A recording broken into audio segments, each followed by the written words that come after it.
नमस्कार, आप देख रहे हैं न्यूज़ वन इंडिया। आपके साथ मैं हूं सौरभ सक्सेना। खबरों की शुरुआत करेंगे सबसे बड़ी खबर से। शिवसेना से तकरार के बीच अभिनेत्री कंगना रनौत को वाई श्रेणी की सुरक्षा मिल गई है। यानी 9 सितंबर को कंगना जब मुंबई एयरपोर्ट पे पहुंचेंगी तो सुरक्षा के साथ अपने घर जाएंगी। इस वक्त की सब 5 बड़ी खबरें आप अपने टेलीविजन स्क्रीन पर देख रहे हैं। कंगना को वाई श्रेणी की सुरक्षा मिल चुकी है, तो वहीं दिल्ली मेट्रो भी चल पड़ी है। 12 सितंबर से सभी रूट पे मेट्रो शुरू हो जाएगी। वहीं देश में कोरोना केसेस की बात करें तो लगातार मरीज बढ़ते जा रहे हैं। 90,000 से ज्यादा मरीज पिछले 24 घंटे में मिले हैं। जबकि सुशांत केस में ड्रग्स कनेक्शन के मामले में एनसीबी रिया से पूछताछ कर रही है। गोरखपुर में सीएम योगी ने 300 बेड के कोविड अस्पताल का उद्घाटन किया है। ये 5 तस्वीरें हम आपको दिखा रहे हैं। कंगना रनौत को कह सकते हैं कि शिवसेना से पंगा लेने का तोहफा मिल गया है। अब उनको वाई श्रेणी की सुरक्षा मिली है। दूसरी खबर में बात होगी देश में बढ़ते कोरोना केसेस की। लगातार कोरोना के आंकड़े जो हैं वो बढ़ते जा रहे हैं। वहीं दिल्ली मेट्रो एक बार फिर से पटरी पर दौड़ रही है। जो यात्री हैं दिल्ली के वो सफर कर रहे हैं दिल्ली मेट्रो में। लखनऊ मेट्रो भी चल पड़ी है। तो वहीं रिया से ड्रग्स कनेक्शन की पूछताछ भी हो रही है। गोरखपुर को सरकार ने बड़ी सौगात दी है। तो 5 बड़ी खबरें इस वक्त की। तो खबरों की शुरुआत करेंगे गोरखपुर से, जहां बीआरडी मेडिकल कॉलेज पहुंचे सीएम योगी आदित्यनाथ। उन्होंने 300 बेड के कोविड अस्पताल का लोकार्पण किया। बाल सेवा संस्थान में तैयार किया गया है 300 बेड का कोविड अस्पताल। 100 बेड का आईसीयू और 200 बेड का ऑक्सीजन इसमें शामिल है। 200 बेड का ऑक्सीजन शामिल है। तो कोरोना से जंग में योगी सरकार लगातार लड़ रही है। कोरोना से जंग। बाल सेवा संस्थान में तैयार किया गया है 300 बेड का कोविड अस्पताल। याद रखिएगा गोरखपुर में भी कोरोना की जो रफ्तार है वो काफ़ी तेज है और योगी सरकार की जो तैयारियां हैं वो भी आपको ज़मीन पे दिखाई दे रही हैं। 300 बेड का जो कोविड अस्पताल है वो तैयार है। कोशिश इसी बात की कि जो भी मरीज़ हैं वो इलाज से वंचित ना रहें। तस्वीरें आप देख रहे हैं जब BRD medical college CM Yogi Adityanath पहुंचे और उन्होंने लोकार्पण किया। बाल सेवा संस्थान में ये 300 बेड का कोविड अस्पताल तैयार किया गया है।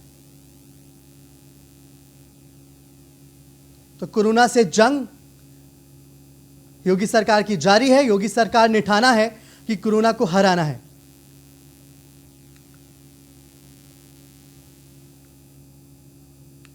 तो गोरखपुर में आज 300 बेड के कोविड अस्पताल का उद्घाटन किया सीएम योगी ने। 300 बेड का उद्घाटन, 100 बेड का आईसीयू और 200 बेड का ऑक्सीजन शामिल है। बीआरडी के बाल रोग संस्थान में बना है ये 300 बेड का कोरोना अस्पताल। कोरोना से लड़ने में सहायता मिलेगी, सीएम योगी आदित्यनाथ ने कहा। और आप तस्वीरें देख रहे हैं इस वक्त। देखिए बहुत ज़्यादा ज़रूरी हो जाता है। अगर हर कोरोना पेशेंट को इलाज मिलेगा तो वो जल्दी सही होगा। उत्तर प्रदेश की बात की जाए तो केसेस बढ़ रहे हैं, इससे इनकार नहीं किया जा सकता। लेकिन उस आंकड़े को भी नकार नहीं सकते जो कोरोना के ठीक होने का आंकड़ा है। 2 लाख से ज़्यादा लोग ऐसे हैं उत्तर प्रदेश में जो अब तक कोरोना को मात दे चुके हैं।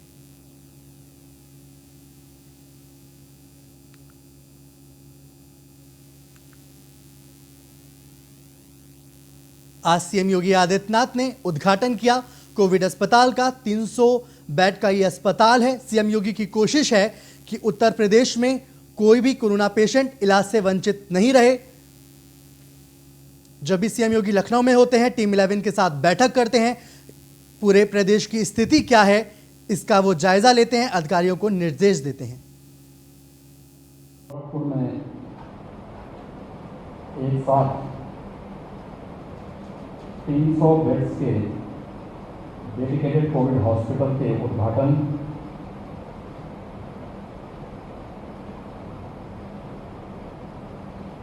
सौ बेड्स के पीजी हॉस्टल, DSL 3 लैब और गेस्ट हाउस के लोकार्पण कार्यक्रम में उपस्थित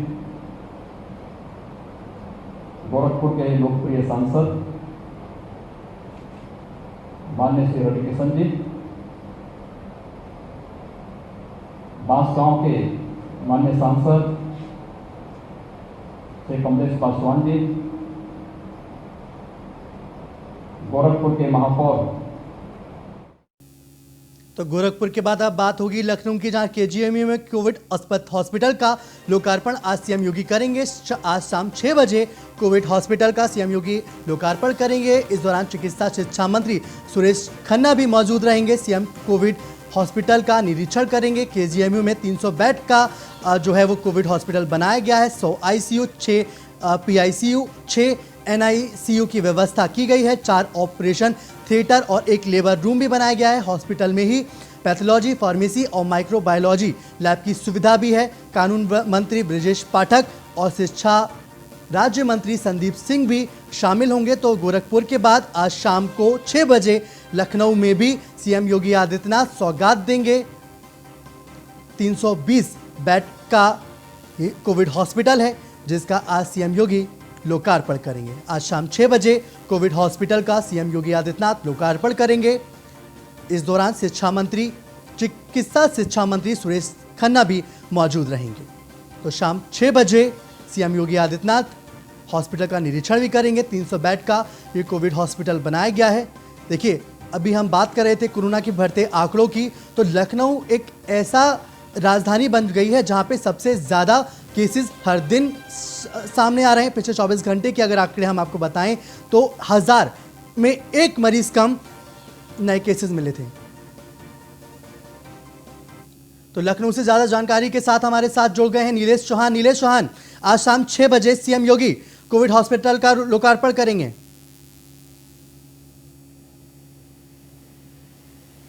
नीलेश, आवाज आ रही है आप? तो शाम 6 बजे लोकार्पण करेंगे सीएम योगी आदित्यनाथ, साथ ही साथ निरीक्षण भी करेंगे। 300 बेड का एक पूरा कोविड हॉस्पिटल बनाया गया है। नीलेश, देखिए सौरभ, अगर हम उत्तर प्रदेश की बात करें तो उत्तर प्रदेश में लगातार कोरोना संक्रमित मरीजों की संख्या बढ़ रही है। अगर हम उत्तर प्रदेश की जनता की बात करें तो 24 करोड़ से ज्यादा जनता यहाँ निवास करती है। तो अपने आप में एक सरकार के सामने बड़ी चुनौती होती है कि जनता को किस तरीके से सुविधाएं पहुंचाएं।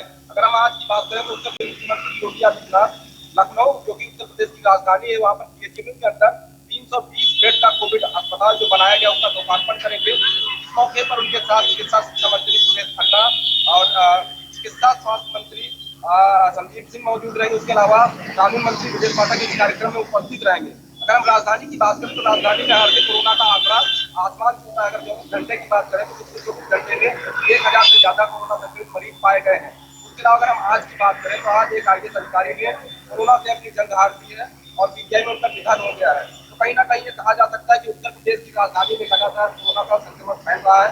तो ध्यान में रखते हुए उत्तर प्रदेश सरकार राजधानी के अंदर 320 बेड का अस्पताल बनाने की, अगर हम बेडों की 100 बेड जो होंगे वो आईसीयू होंगे, उसके अलावा 6 बेड जो है आईसीयू होंगे, उसके अलावा आईसीयू बनाए गए, उसके अलावा नॉर्मल बेड बनाए गए जो सुविधा के लिए हर समय उपलब्ध रहेंगे। तो कहीं ना कहीं ये कहा जा सकता है कि आज अगर हम बात करें उत्तर प्रदेश की तो गोरखपुर में एक कोविड अस्पताल का लोकार्पण मंत्री के द्वारा किया गया है। शाम को लखनऊ में एक अस्पताल का लोकार्पण किया जाएगा। तो सरकार हर संभव प्रयास कर रही है। जरूरत है अधिकारियों को जो बिल्कुल। नीलेश, अगर लखनऊ की बात की जाए तो सबसे ज्यादा अगर उत्तर प्रदेश में कोई प्रभावित है, सबसे ज्यादा अगर कोरोना के केसेस कहीं से आ रहे हैं तो वो लखनऊ है। अगर पिछले 24 घंटे की बात करें तो 999 नए केसेस सामने आए। तो बहुत ज्यादा जरूरी हो जाता है जो व्यवस्था है, सरकारी व्यवस्था है, जो अस्पताल है, उनको दुरुस्त करना ताकि हर मरीज को इलाज मिल सके। देखिए, बिल्कुल बड़ा सवाल उठता है कि राजधानी लखनऊ में लगातार जिस तरीके से कोरोना के संक्रमित मरीजों की संख्या बढ़ रही है, उसको देखते हुए यही कहा जा सकता है कि लखनऊ की अगर हम खासतौर पर बात करें तो आधा दर्जन मंत्री लखनऊ से आते हैं। चाहे हम ब्रजेश पाठक की बात करें, नगर विकास मंत्री आशुतोष टंडन की बात करें, स्वाति सिंह की बात करें, ऐसे तमाम बड़े नाम है उत्तर प्रदेश सरकार के अंदर जो लखनऊ से हैं। लखनऊ से विधायक, लखनऊ की जनता ने उनको चुनकर विधानसभा भेजा है। ऐसे में उनके कंधों पर ये बड़ी जिम्मेदारी बनती है कि जिस तरीके से लखनऊ में लगातार कोरोना अपना कहर बरपा रहा है, जनता उससे परेशान है। जरूरत है उनको भी अब सड़कों पर उतरकर गली मोहल्ले में जाकर जनता की राय लेने की, जनता क्या चाहती है, जनता का फीडबैक अधिकारियों को लेकर के आ, चाहे वो नगर निगम के अधिकारी हो, स्वास्थ्य विभाग के अधिकारी हो या फिर जिला प्रशासन के अधिकारी हो। अगर जनता उनका ठीक ढंग से सहयोग करती है या अधिकारी जनता का सहयोग करते हैं तो लगातार जो ये आंकड़ा बढ़ रहा है उसको रोका जा सकता है। लेकिन हकीकत कुछ और होती है। अगर हम जिला प्रशासन की बात करें तो डीएम आए दिन एक बैठक करते हैं जो बंद कमरे में होती है। उसमें बड़े बड़े दावे किए जाते हैं, वो भी बंद कमरों में बैठक के बाद खत्म हो जाते हैं। जमीनी हकीकत कुछ और नजर आती है। अगर नगर निगम की हम बात करें तो नगर निगम के द्वारा हर दिन दर्जनों स्थानों को सैनिटाइज करने की बात बिल्कुल। नीलेश, आप हमारे साथ बने रहिए। बिल्कुल, उत्तर प्रदेश में जो कोरोना है वो भी काफी कहर बरपा रहा है, लेकिन योगी सरकार की तैयारियां भी पीछे नहीं है। आप हमारे साथ बने रहिए नीलेश, आपसे अगली खबर पे भी जानकारी लेंगे। अब आपको बता दें, उत्तर प्रदेश में उपचुनाव की तारीखों का ऐलान जल्द हो सकता है। उत्तर प्रदेश में 8 विधानसभा सीटों पे उपचुनाव होना है। इनमें टूंडला, स्वार, बागरमऊ में उपचुनाव होना है। देवरिया सदर सीट पे भी उपचुनाव होना है। बुलंदशहर, घाटमपुर, नौगावा, सादत में भी उपचुनाव होना है। तो कुल मिलाकर कहा जाए तो 2022 से पहले ये आखिरी बड़ी अग्नि परीक्षा सीएम योगी आदित्यनाथ की है। 8 सीटों पे उपचुनाव होगा। उपचुनाव जीतने का बहुत ज़्यादा इतिहास नहीं रहा है भारतीय जनता पार्टी का, लेकिन पिछले उपचुनाव में काफ़ी अच्छी बढ़त मिली थी बीजेपी को, तो बहुत ज़्यादा अहम हो जाता है अब 8 सीटों पे चुनाव होना। नीलेश हमारे साथ ज़्यादा जानकारी के साथ जुड़े हुए हैं। नीलेश, अब 8 सीटों पे उपचुनाव होने वाले हैं, हर दल ने तैयारी शुरू कर दी है इस बात की। देखिए, बिल्कुल अगर हम उत्तर प्रदेश की बात करें तो उत्तर प्रदेश में जब भी चुनाव का समय नजदीक आता है, तमाम राजनीतिक दल जो है वो जनता के बीच जाकर सक्रिय हो जाते हैं। वर्तमान स्थिति को हम देखते हुए कह सकते हैं, चाहे वो आम आदमी पार्टी हो, कांग्रेस हो या समाजवादी पार्टी हो, बहुजन समाज पार्टी हो, लगातार। बिल्कुल नीलेश, एक बात बताइए नीलेश, अब तक आम आदमी पार्टी आपने भी काफी कवर की है, क्या आम आदमी पार्टी उपचुनाव में उतर सकती है?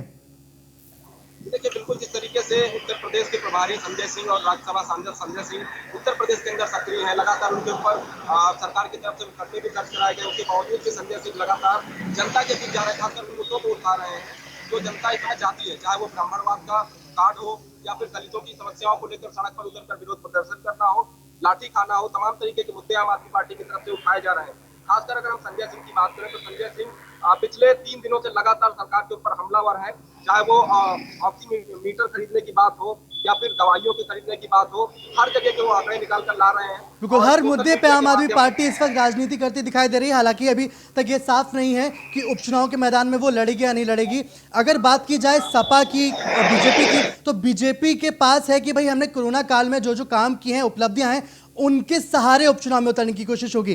कैसे काउंटर करेगा विपक्ष, खासकर से सपा और बसपा? देखिए, अगर हम उत्तर प्रदेश की बात करें तो उत्तर प्रदेश में भारतीय जनता पार्टी कई मुद्दों पर उपचुनाव में उतर सकती है, चाहे वो राम मंदिर निर्माण का मुद्दा हो या फिर धारा 370 को खत्म करने का मुद्दा हो या 3 तलाक का मुद्दा हो। तमाम मुद्दों को लेकर जो भारतीय जनता पार्टी के प्रतिनिधि होंगे वो जनता के बीच जाएंगे। उसके अलावा अगर हम दूसरे विपक्षी दलों की बात करें, या सपा की बात करें या बसपा की बात करें या कांग्रेस की बात करें, अगर इनके तरफ से कैंडिडेट उतारे जाते हैं तो इनका सिर्फ और सिर्फ मुद्दा रहने वाला है उत्तर प्रदेश के अंदर कोरोना का।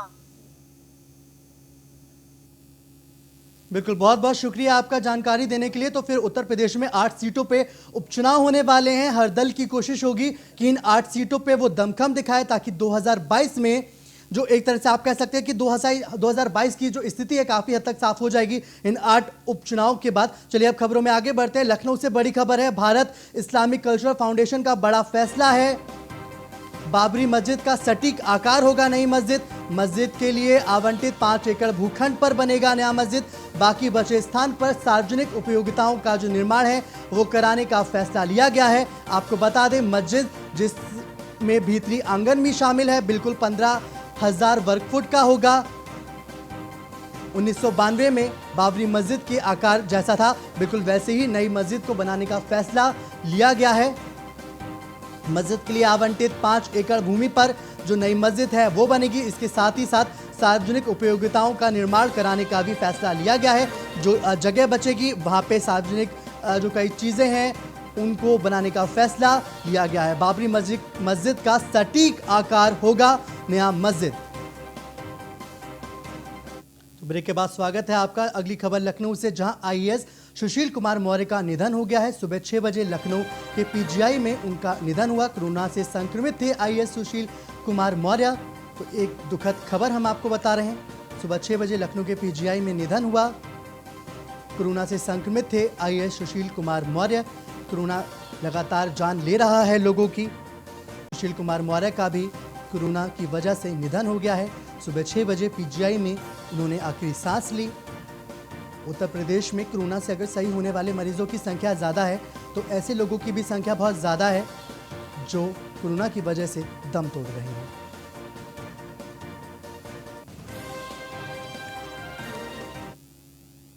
तो अगली खबर गाजियाबाद से, जहां लोनी में किसानों ने प्रदर्शन किया है। आवास विकास परिषद कार्यालय के गेट पर ये पूरा प्रदर्शन हुआ है। आप तस्वीरें भी देख सकते हैं। आवास विकास परिषद कार्यालय के गेट पर कब्जा किया, ताली और थाली बजाकर सरकार को जगाने की कोशिश। मंडोला के किसान अधिग्रहित भूमि के उचित मुआवजे की मांग कर रहे हैं। मांगों को लेकर 6 गांव के किसान लंबे समय से विरोध करते आ रहे हैं। डीएम अजय शंकर पांडे ने धरनारत किसानों को वार्ता करने के लिए भी बुलाया है। हल ना निकलने पर दूसरे दिन शुक्रवार को भी वार्ता हुई। गाजियाबाद में आप तस्वीर देख रहे हैं जहां पर लोनी में किसान प्रदर्शन कर रहे हैं। आवास विकास परिषद कार्यालय के गेट पर किसानों ने जो प्रदर्शन कर रहे हैं, इन्होंने कब्जा कर लिया है। ताली और थाली बजाकर सरकार को जगाने की कोशिश। तस्वीरों के जरिए आप देख सकते हैं बड़ी संख्या में किसान प्रदर्शन कर रहे हैं। आवास विकास का जो पूरा गेट है, इस पर उन्होंने कब्जा कर लिया है। डीएम अजय शंकर पांडे से उनकी वार्ता भी हुई, लेकिन उस वार्ता का कोई निष्कर्ष नहीं निकला और इसके बाद किसान प्रदर्शन कर रहे हैं।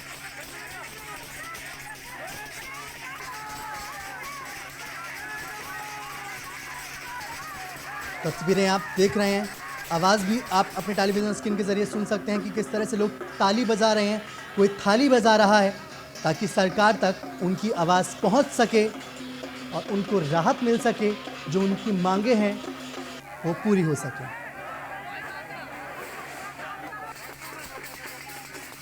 तो गाजियाबाद से ज़्यादा जानकारी के लिए हमारे साथ ऋषभ भारद्वाज जुड़ गए हैं। ऋषभ, जो किसानों का प्रदर्शन है ये अभी भी जारी है?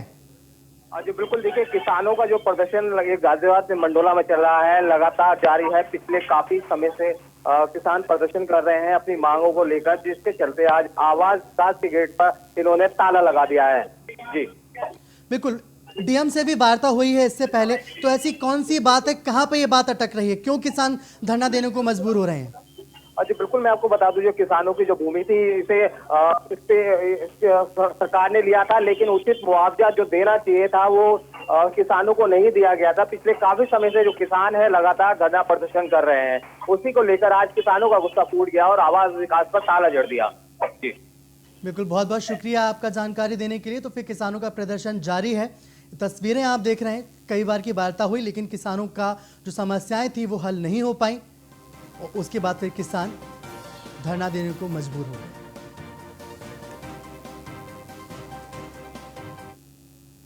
तो अगली खबर सहारनपुर से। मुजफ्फरपुर स्टेट हाईवे पे सड़क हादसा हुआ है। जी हां, एक दर्दनाक सड़क हादसा हुआ है। सड़क हादसे में एक युवक की मौके पर ही मौत हो गई। सड़क हादसे में 5 लोग गंभीर रूप से घायल हुए हैं। घायलों को निजी सरकारी अस्पताल में भर्ती करा दिया गया है। कार की हाईवे पर खड़े ट्रक से टक्कर के बाद ये पूरा का पूरा हादसा हुआ और इस हादसे में एक की मौत भी हो चुकी है। कार की हाईवे पर खड़े ट्रक से टकराने के बाद हादसा हुआ। मुजफ्फरनगर स्टेट हाईवे पर सड़क हादसा, तस्वीरें आप देख रहे हैं। इस हादसे में एक की मौत हो चुकी है। तो अगली खबर हापुड़ से, जहां रेजिमेंट कपड़ों की दुकान में भीषण आग लग गई है। दुकान में लगी आग ने भयानक रूप ले लिया। आग लगने से लाखों रुपए का सामान जलकर राख हो गया है। आग बुझाने की कोशिश में दुकान मालिक भी झुलस गया है। दमकल की टीम ने आग पर हालांकि काबू पा लिया। आग की तस्वीरें आप अपनी टेलीविजन स्क्रीन पर देख पा रहे हैं। आग लगने से लाखों का नुकसान भी हुआ है।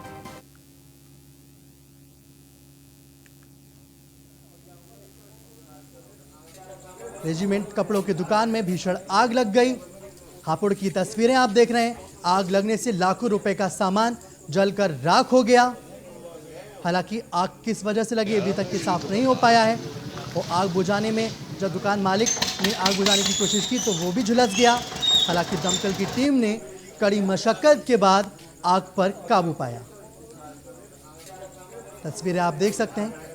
भयंकर आग कपड़ों की दुकान में लगी। लाखों रुपए का नुकसान आग लगने से।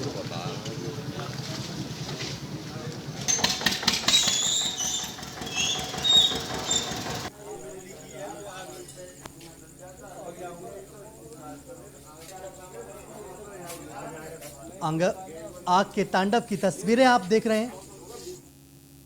चलिए अब बात होगी कानपुर की, जहां गंगा बैराज पर उस वक्त दहशत का माहौल बन गया जब बीच सड़क पर एक भारी भरकम मगरमच्छ को चलते हुए देखा गया, जिससे देख बैराज में गुजरने वाले अधिकतर लोग वहीं के वहीं खड़े हो गए। आपको बताते चलें, तेज बारिश के चलते गंगा का जलस्तर इस वक्त उफान पर है, जिसकी वजह से हो सकता है ये मगरमच्छ तेज बहाव के चलते नदी के किनारे पहुंच गया हो, जहां वह रास्ता भटकते हुए सड़क पर आ पहुंचा। तस्वीरें आप देख सकते हैं, जैसे ही ये मगरमच्छ सड़क पे आया लोगों में दहशत का माहौल बन गया। तस्वीरें आप देख रहे हैं, जो जहां था इस मगरमच्छ को देख के वो वहीं ठहर गया। अब बात होगी गाजियाबाद की, जहां अंसल बिल्डिंग में गिरा लोहे का पिलर। जी हां, पिलर गिरने से कई मोटरसाइकिल क्षतिग्रस्त हो गई हैं। कमर्शियल मार्केट आरडीसी के अंसल बिल्डिंग में ये पूरा पिलर गिरा। किसी जनहानि की फिलहाल खबर नहीं है। तस्वीरें आप अपने टेलीविजन स्क्रीन पर देख सकते हैं। अंसल बिल्डिंग में लोहे का जो पिलर है वो गिर गया। गाजियाबाद के अंसल बिल्डिंग में गिरा लोहे का पिलर गिरने से कई मोटरसाइकिल क्षतिग्रस्त हुई, हालांकि किसी जनहानि की खबर नहीं है। अब बात होगी जालौन की, जहां स्वास्थ्य विभाग की बड़ी लापरवाही सामने आई है। हॉस्पिटल की व्यवस्थाएं दे रही हैं संक्रमण को दावत। जी हां, हॉस्पिटल में सोशल डिस्टेंसिंग की धज्जियां उड़ रही हैं। झुंड में दिखाई दे रहे हैं हॉस्पिटल में लापरवाह मरीज। कोरोना कहर से बेखौफ है हॉस्पिटल के मरीज। तस्वीरें आप देख सकते हैं अपने टेलीविजन स्क्रीन पे। झुंड में आपको यहाँ पे देख सकते हैं कितने ज्यादा लोग हैं, मरीज हैं, मरीज के साथ साथ तीमानदार हैं। कोरोना के कहर से बेखौफ है हॉस्पिटल के मरीज। स्वास्थ्य विभाग की सबसे बड़ी लापरवाही वो भी तब जब पूरे उत्तर प्रदेश में कोरोना कहर बरपा रहा है। तो मेरे साथ इस बुलेटिन में फिलहाल इतना ही। देश और दुनिया की हर बड़ी खबर को देखने के लिए बने रहिए न्यूज़ वन इंडिया के साथ। नमस्कार।